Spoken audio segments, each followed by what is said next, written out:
तुम्ही पाहत आहात MCN न्यूज मराठी। बाळापूर तालुक्यातील एका गावातील अल्पवयीन मुलीवर अत्याचार झाल्याची संतापजनक घटना 24 एप्रिल रोजी उघडकीस आली आहे। या प्रकरणी आरोपी विरुद्ध पोक्सो कायद्याअंतर्गत विविध कलमान्वये गुन्हा दाखल करण्यात आलेला आहे।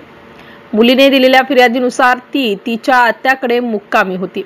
दरम्यान 22 एप्रिलच्या रात्री 11 वाजेच्या सुमारास घरातील इतर सदस्य झोपलेले असताना ती शेजारच्या घरात टीव्ही पाहत होती। यावेळी आरोपी रामा वावरे हा देखील टीव्ही पाहण्याच्या निमित्ताने त्या घरात जाऊन त्याने पीडितेवर जबरदस्तीने अतिप्रसंग केला।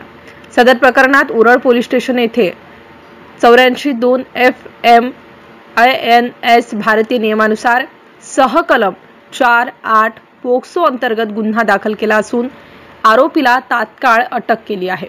MCN न्यूज मराठी करिता काझी मेहंदी हसन, बाळापूर।